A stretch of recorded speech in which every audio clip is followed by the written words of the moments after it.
नमस्कार।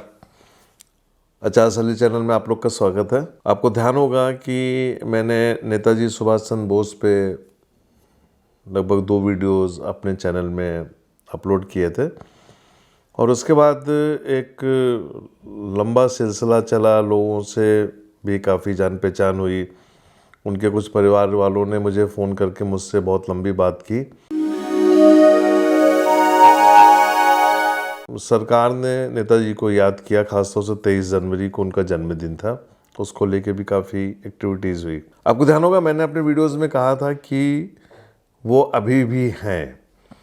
अब काफ़ी लोग उन पर रिसर्च कर रहे हैं, तो उधर जाहिर है कि उन लोगों ने मुझसे भी संपर्क किया, मैंने भी उनसे बातचीत करी और काफ़ी लोगों का ये मानना रहा है कि मेरा जो रिसर्च है वो अपनी जगह सही है। जब महाभारत का युद्ध हुआ था तो युद्ध के पहले दिन जब अर्जुन और कृष्ण का संवाद हुआ है, जिसको हम भगवत गीता के नाम से जाते हैं, उस भगवत गीता में कृष्ण अर्जुन को बताते हैं कि क्रिया योग क्या होता है और क्रिया योग के बारे में डिटेल डिस्कशन करते हैं अर्जुन के साथ में। काफ़ी लंबा वृतांत है वो। मैं पिछले कई वर्षों में क्रिया योगियों से मिला और ऐसे ऐसे योगियों से मिला जिनकी लंबी आयु है 200-300 वर्ष की। ये लोग बताते नहीं हैं। हमेशा आप ध्यान रखिएगा कि जो क्रिया योगी होते हैं कभी भी अपनी उम्र को बताते नहीं हैं, छुपाते हैं, और वो उसका नियम भी है।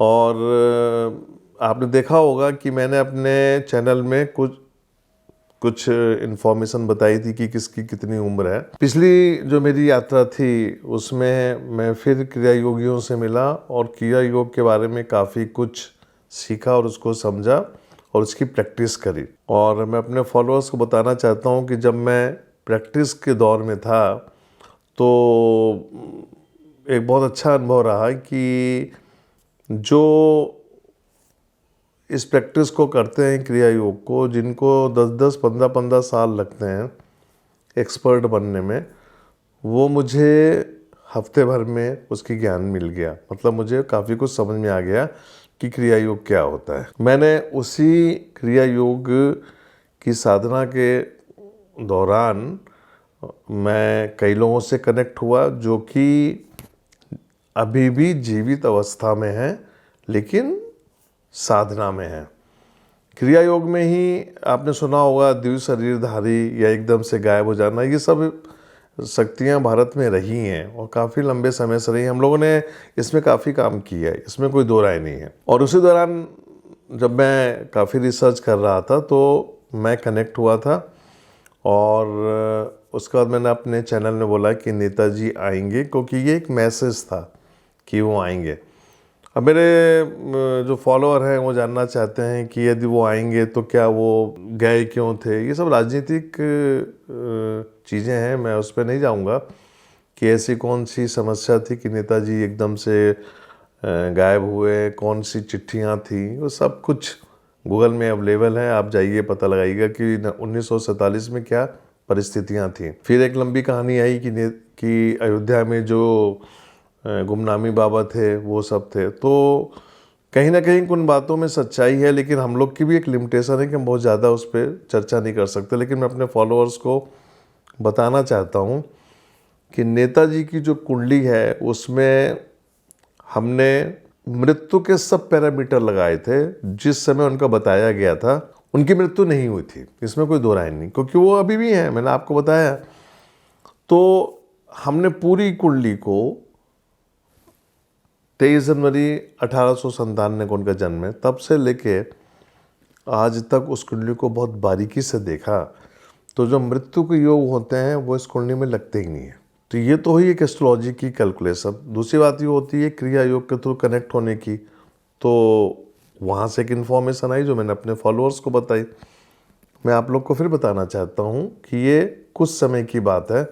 मैंने आपको बताया था कि 2022-23 में कुछ ना कुछ खबर आएगी। ये कोई ऐसा नहीं है कि टीवी में आके कोई आदमी खड़ा होकर बोलेगा कि मैं नेताजी सुभाष चंद्र बोस हूँ या प्रिंट मीडिया में उसकी फ़ोटो छपेगी। लेकिन जिन लोगों से उनका संपर्क होना होगा तो वो संपर्क करके अपना प्रेजेंस बताएंगे।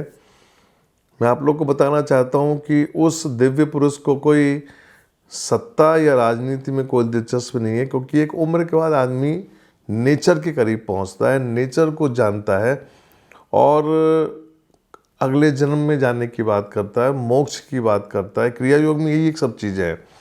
क्रिया योग जो होता है एक लंबी आयु तो दे देता है, लेकिन क्रिया योग को पकड़ के यदि आप ईश्वर के करीब पहुंच गए और उस नेचर को यदि आपने पकड़ लिया तो सबसे बड़ा जीवन सार्थक हो जाता है। 1942 से लेके 47 तक जो भी परिस्थितियां रही होंगी वो तो सब उनको ही पता है, वही जब कभी भी चाहेंगे तो हम लोग को बताएंगे, ये तो वक्त बताएगा।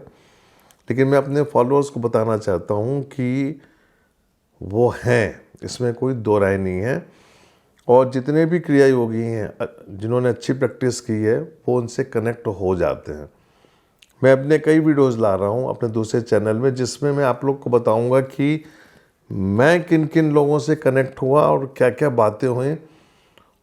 उन सब बातों को जानने के बाद मैं अपने फॉलोअर्स को बताना चाहता हूँ कि हम लोग नाहक ही लड़ते हैं, हम लोग बिना मतलब परेशान होते हैं। यदि हम लोग चाहें तो एक जीवन, अच्छा जीवन जी सकते हैं।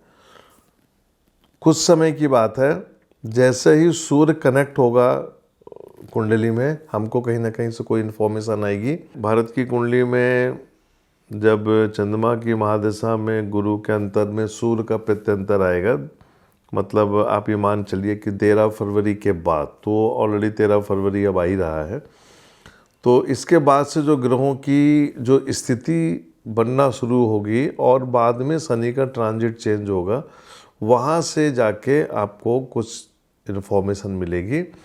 और ख़ासतौर से मैंने जो बोला हुआ है 2022-2023 का मैंने बोला हुआ है, तो आप ये मान के चलिए कि वो स्थितियाँ बनना शुरू हो गई हैं। और मैं अपने फॉलोअर्स को बताना चाहता हूँ कि उनका जो प्रेजेंस है वो हम लोग को पता चलेगा। लेकिन आप ये सोचिए कि वो टीवी में, मीडिया में, इसमें आके आपको छाएंगे और वो कोई स्पीच देंगे, वो सक्सेस अब वो वाली सक्सेस नहीं रही है। क्योंकि जो क्रिया योगी होते हैं वो, उनका जो लेवल होता है वो बहुत हाई लेवल हो जाता है और वो नेचर के बारे में सोचते हैं और क्रिएटर के बारे में सोचते हैं। तो बिल्कुल आप लोग थोड़ा इंतज़ार कीजिए और कहीं ना कहीं इन्फॉर्मेशन आएगी। और जब हम लोगों को हमारे सोर्सेज से पता चलेगा तो मैं अपने फॉलोअर्स को उसकी इन्फॉर्मेशन दूंगा। आप बिल्कुल चिंता मत करिए, सिर्फ हम लोग ऊपर वाले से प्रेयर करें ईश्वर से कि वो अपना प्रेजेंस एक बार दिखाएं। नमस्कार।